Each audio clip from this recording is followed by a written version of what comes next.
नमस्कार। बहुत स्वागत है आप सभी दर्शकों का कन्या राशि के लिए 2026 में घटित होने वाली 10 महत्वपूर्ण घटनाओं से संबंधित इस वीडियो में। सबसे पहले मैं आप सभी दर्शकों को आने वाले वर्ष 2026 की बहुत बहुत शुभकामनाएं देता हूं। 2026 आपके लिए मंगलमय हो, शुभ हो। आपकी मनोकामनाएं 2026 में पूरी हों, आप स्वस्थ रहें, आप प्रसन्न रहें। इसी कामना के साथ इस वीडियो की शुरुआत करता हूं। देखिए, नए वर्ष की जब शुरुआत होती है तो हर व्यक्ति के मन में ये जिज्ञासा होती है कि आने वाला वर्ष उनके लिए कैसा रहेगा। आपने भी अलग अलग चैनल्स पर 2026 के वीडियोस को देखा होगा और उन सभी को देखने के बाद एक कन्फ्यूज़न की स्थिति बनी होगी। कोई कुछ कह रहा है, कोई कुछ कह रहा है, तो क्या करें और क्या समझें।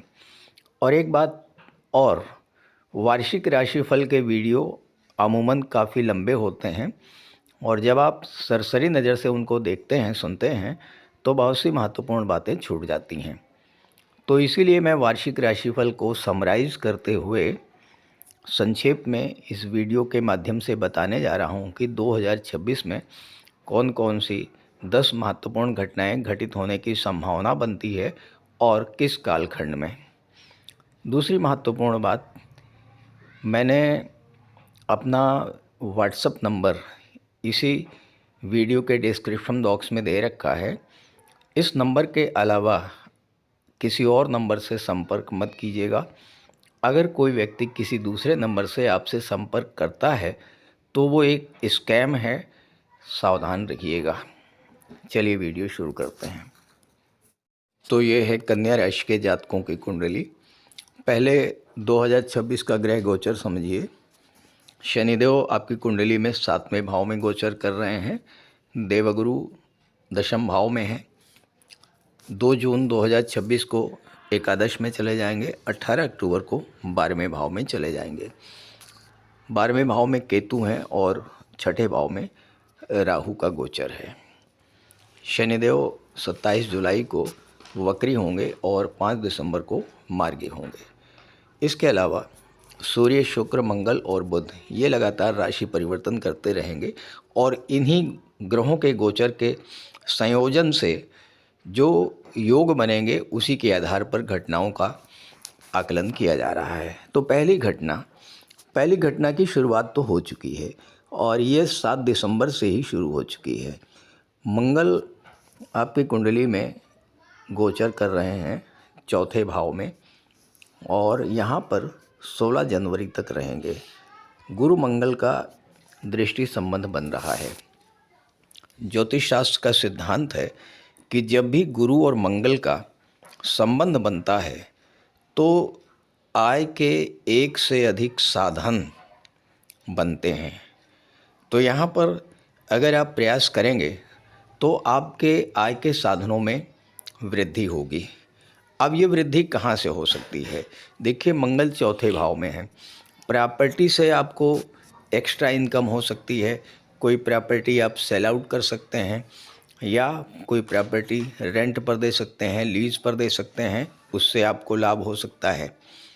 दूसरी बात, मंगल 3रे भाव के स्वामी हैं, तो आपको ऑनलाइन कोई बिजनेस है उससे आपको एक्स्ट्रा इनकम हो सकती है। टूर एंड ट्रेवल से आपको इनकम हो सकती है और साथ ही साथ मंगल 8वें भाव के भी स्वामी हैं, तो रियल एस्टेट से भी आपको एक बड़ा लाभ इस समय मिल सकता है। एक्स्ट्रा इनकम आपकी हो सकती है। दूसरी घटना 14 जनवरी से लेकर के और 12 फरवरी के बीच में घटित होगी।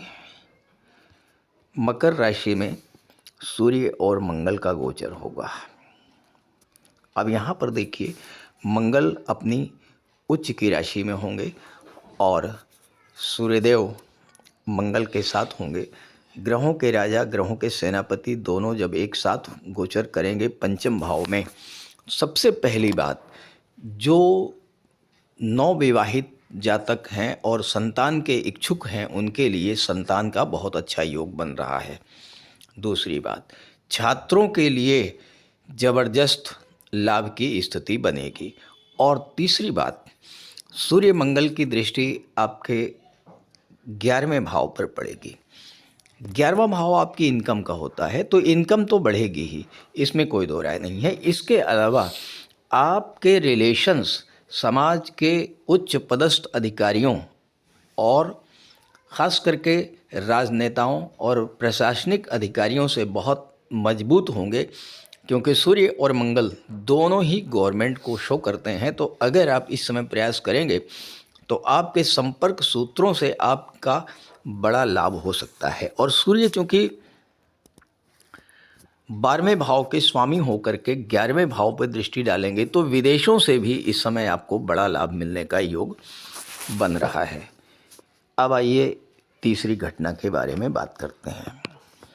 तीसरी घटना जो है ये घटित होगी 23 फरवरी से लेकर के 2 अप्रैल के बीच में। अब देखिए, ये घटना ऐसी है कि इसमें आपको सावधान भी रहना है और इस घटना से कन्या राशि के जातकों को तो विशेष लाभ मिलने वाला है, क्योंकि राहु मंगल का अंगारक योग बनता है 6ठे भाव में। और अंगारक योग वो योग होता है जो हर चीज़ को जला करके राख करता है, पहली बात। दूसरी बात, मंगल अष्टम के स्वामी होकर के 6ठे में गोचर करेंगे तो मंगल का विपरीत राजयोग बनेगा। तो यहाँ पर राहु मंगल का जो अंगारक योग है वो 6ठे भाव की चीज़ों को जला के राख करेगा। 12वें भाव पर दृष्टि पड़ेगी तो 12वें भाव की चीज़ों को जला करके राख करेगा। तो क्या करेगा? 6ठा भाव क्या है? 6ठा भाव होता है शत्रुता का। शत्रुता समाप्त होगी, यानी शत्रु पराजित होंगे। 6ठा भाव जो होता है कर्ज का होता है। इस समय आप प्रयास कीजिएगा तो कर्ज मुक्ति का रास्ता प्रशस्त होगा। घर का कोई सदस्य अगर लंबे समय से अस्पताल में भर्ती है, वहाँ से उसको बाहर निकलने में राहत मिलेगी। कोर्ट कचहरी का कोई मैटर है, उसको भी इस समय आप सुलझा सकते हैं। और साथ ही साथ जो लोग गवर्नमेंट जॉब के लिए प्रयास कर रहे हैं, राहु और मंगल में इतनी अधिक ऊर्जा होती है कि अगर आपने उस ऊर्जा का अपने लिए यूज़ कर लिया तो बहुत अच्छी सफलता इस समय आपको मिल सकती है 23 फरवरी से 2 अप्रैल। लेकिन इसी दौरान एक और घटना घटित हो सकती है 13 जनवरी से लेकर के और 6 फरवरी के बीच में। ये घटना ऐसी होगी जिसको लेकर के आपको बहुत सावधानी बरतनी होगी।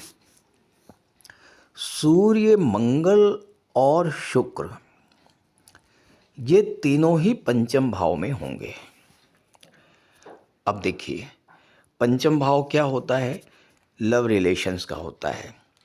सूर्य शुक्र या मंगल शुक्र, ये जो कॉम्बिनेशन है ये मेल फीमेल के बीच में आकर्षण कई गुना बढ़ाने वाला होता है।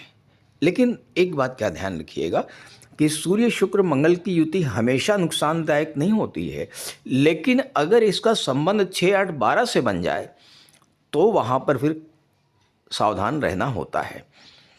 अब देखिए, सूर्य 12वें भाव के स्वामी हैं, मंगल हैं 8वें भाव के स्वामी, और शुक्र आपके लिए अच्छे हैं, धन भाव के स्वामी हैं और भाग्य के स्वामी हैं।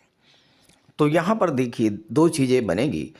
अगर आप रिलेशन में हैं और आपके रिलेशन स्ट्रॉन्ग हैं, इंटेंस रिलेशन हैं, उस रिलेशन को आप मैरिज तक ले जाते हैं, सप्तम भाव तक ले जाते हैं, तो विवाह के बाद आपकी भाग्योन्नति दिखा रहा है और धन लाभ दिखा रहा है।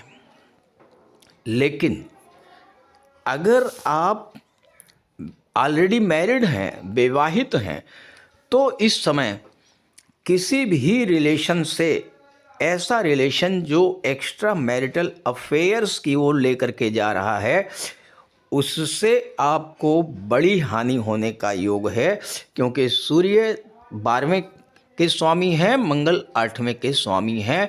धन हानि हो सकती है, धोखा हो सकता है, मान सम्मान में कमी हो सकती है, अपयश का सामना करना पड़ सकता है। तो बेहद सावधान रहिएगा 13 जनवरी से 6 फरवरी के बीच में। आइए पांचवी घटना की बात करते हैं। पांचवी घटना घटित होगी 15 जून से लेकर के और 16 जुलाई के बीच। सूर्यदेव होंगे दशम भाव में, मित्र की राशि बुध की राशि में होंगे और दशम भाव में सूर्य दिग्बली होते हैं। ये टाइम पीरियड आपके लिए कैरियर पॉइंट ऑफ व्यू से बहुत अच्छा रहेगा। आप प्रयास करेंगे, आपको प्रमोशन का लाभ मिल सकता है। आप एफर्ट करेंगे, गवर्नमेंट से बड़ा लाभ आपको मिल सकता है। आपका कोई रुका हुआ काम पूरा हो सकता है, उच्च पद मिल सकता है, आपका स्टेटस ग्रो कर सकता है और आपके मान सम्मान में वृद्धि देखने को मिलेगी। अगली घटना जो है वो 19 अप्रैल से लेकर के 14 मई के बीच घटित होने का योग बन रहा है। आप ये डेट्स नोट करके रखिएगा और उस समय इस तरह का एफर्ट कीजिएगा। दैत्य गुरु शुक्र आपके लिए प्रबल योग कारक बनते हैं और इनका गोचर होगा नवम भाव में। अब शुक्र नवम भाव के स्वामी भी हैं और धन भाव के स्वामी हैं। इस समय अगर आप एफर्ट करेंगे तो धन प्राप्ति के बहुत अच्छे योग बनेंगे। परिवार में प्रेम सौहार्द बढ़ेगा, परिवार का आपको सहयोग मिलेगा, घर में सुख शांति आएगी और साथ ही साथ आपके विवाह का भी योग बनेगा और विवाह के बाद आपकी भाग्योन्नति भी होगी। सातवीं घटना 11 मई से लेकर के और 21 जून के बीच में घटेगी। ग्रहों के सेनापति मंगल होंगे अष्टम भाव में। अब देखिए, आठवां भाव तो खराब भाव है, इसमें कोई दो राय नहीं है। यहाँ मंगल आएंगे, लेकिन मंगल यहाँ पर विपरीत राजयोग बनाएंगे। आठवें भाव का स्वामी आठवें भाव में जब गोचर करेगा तो विपरीत राजयोग बनेगा। आपकी कुंडली में मंगल 2 बार विपरीत राजयोग बना रहे हैं। अभी मैंने आपको बताया जब छठे भाव में थे उस समय, और देर आफ्टर जब 8वें में आए हैं तब भी विपरीत राजयोग बनेगा। अब एक बात तो तय है कि स्वास्थ्य का आपको विशेष ध्यान रखना पड़ेगा, इसमें कोई दो राय नहीं है। बट मंगल की दृष्टि 11वें भाव पर पड़ेगी, अचानक धन प्राप्ति का योग बनेगा। 8वें भाव का मंगल जब धन भाव पर दृष्टि डालेगा तो प्रॉपर्टी से रिलेटेड मैटर्स में आपको सफलता मिलेगी।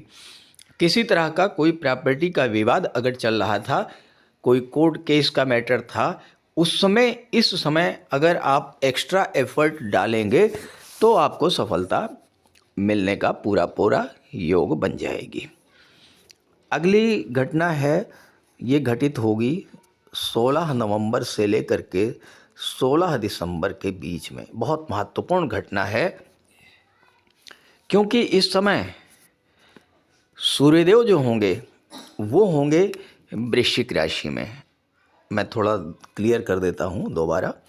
16 नवंबर से लेकर के और 16 दिसंबर के बीच में सूर्यदेव होंगे वृश्चिक राशि में और मंगल होंगे सिंह राशि में। अब आप यहाँ देखिए, सूर्य मंगल का परिवर्तन योग बनेगा। मंगल की राशि में सूर्य और सूर्य की राशि में मंगल, तो 12वां भाव और तीसरा भाव दोनों बहुत स्ट्रांग होगा। सूर्य और मंगल दोनों बहुत मजबूती से अपना फल प्रदान करेंगे। तो क्या होगा? पहली बात, आपके पराक्रम पुरुषार्थ में वृद्धि, आत्मविश्वास में वृद्धि, आपके अंदर एक नई ऊर्जा का संचार। दूसरी बात, 12वां भाव विदेश का है, तीसरा भाव संचार माध्यमों का। इस समय अगर आप ऑनलाइन प्लेटफॉर्म से जुड़ करके किसी भी तरह का कोई व्यापार व्यवसाय शुरू करते हैं तो उसमें सफलता का बेहद बड़ा योग बन रहा है। और इसके बाद 16 दिसंबर को सूर्यदेव आ जाएंगे गुरु की राशि में और गुरु पहुंच जाएंगे सूर्य की राशि में। यहाँ भी सूर्य गुरु का परिवर्तन योग बनेगा, तो गुरु और सूर्य दोनों स्ट्रांग होंगे। 4th हाउस स्ट्रांग होगा, 12वां भाव यहाँ भी स्ट्रांग होगा। तो क्या होगा? यहाँ पर विदेशों में प्रॉपर्टी खरीदने का योग बनेगा, या आप जहाँ भी हैं घर पर अपने घर का रेनोवेशन करा सकते हैं, घर में कोई नई चीज़ें आप खरीद सकते हैं, या कोई प्रॉपर्टी या वाहन खरीद सकते हैं। और सबसे अच्छी बात क्या है कि सूर्य जब एक्टिवेट होंगे और सूर्य की दृष्टि दशम भाव पर पड़ेगी, आपके करियर प्रोफेशन की दृष्टि से भी बहुत महत्वपूर्ण समय ये रहेगा। और इसके बाद की घटना तो सबसे महत्वपूर्ण है, क्योंकि उस घटना का प्रभाव पूरे 3 माह तक रहेगा। दैत्य गुरु शुक्र 2 सितंबर को तुला राशि में आएंगे, धन भाव में। अब शुक्र धन के कारक और धन के भाव में आएंगे तो फिर धन की वर्षा तो करेंगे ही, इसमें कोई दो राय नहीं है। पैसा मिलेगा, धन का संचय होगा। तुला राशि में 3 अक्टूबर को वक्री हो जाएंगे। जब वक्री हो जाएंगे तो एक भाव पीछे यानी लग्न का फल देंगे, और लग्न में 6 नवंबर को कन्या राशि में आ जाएंगे, आपके लग्न में आ जाएंगे। यहाँ पर आपके विवाह का प्रबल योग बनेगा। पार्टनरशिप में कोई व्यापार करना चाहते हैं उसके लिए बहुत अच्छा योग बनेगा। आपके परिवार में खुशियाँ आएंगी। अपने परिवार के साथ आप कहीं टूर एंड ट्रेवल पर जा सकते हैं, किसी पिकनिक स्पॉट पर जा सकते हैं, किसी धार्मिक यात्रा पर भी जा सकते हैं, क्योंकि शुक्र नवम के भी स्वामी हैं। और उच्च शिक्षा के लिए विदेश भी जाने का योग बनेगा। इसके बाद शुक्र मार्गी होंगे। मार्गी होने के बाद फिर से राशि परिवर्तन करेंगे और 22 नवंबर को फिर से तुला राशि में आ जाएंगे। तो शुक्र का ये जो 3 महीने का गोचर है, सितंबर, अक्टूबर और नवंबर, ये आपके लिए बहुत शुभ फल देने वाला होगा। आर्थिक दृष्टि से अच्छा रहेगा, परिवार में खुशियाँ आएंगी, अब व्यापार व्यवसाय बढ़ेगा। और जो लोग कला के क्षेत्रों से जुड़े हुए हैं, संगीत, नृत्य, अभिनय, लेखन, गायन, वादन, काव्य, शिल्प कला, मूर्ति कला, चित्रकला, जो भी है, किसी भी तरह के, या फैशन डिज़ाइनिंग से जुड़े हैं, ड्रेस डिज़ाइनिंग से जुड़े हैं, गारमेंट्स का काम करते हैं, या जो लोग फिल्म इंडस्ट्री से जुड़े हैं, जो लोग ब्यूटी पार्लर, ब्यूटिशियन का काम, डेकोरेशन का काम करते हैं, किसी भी तरह के सुख सुविधाओं के साधनों से जुड़े हुए हैं, ऐसे सभी जातकों के लिए शुक्र का ये गोचर बेहद अनुकूल रहेगा। तो ये इस तरह की 10 घटनाएं आपके जीवन में 2026 में घटित होंगी। इस गोचर का लाभ उठाइए। घटना के समय पूरी तैयारी के साथ अपना प्लानिंग कीजिए। और एक और महत्वपूर्ण बात मैं फिर से बता दूं कि अगर आप मुझसे संपर्क करना चाहते हैं तो इसी वीडियो के डिस्क्रिप्शन बॉक्स में मैंने अपना व्हाट्सअप नंबर दे दिया है। इस नंबर के अलावा किसी नंबर से आप कांटेक्ट मत कीजिएगा, और अगर किसी नंबर से आपके पास कॉल कोई करता है तो वो स्कैम है, ध्यान रखिएगा। नमस्कार।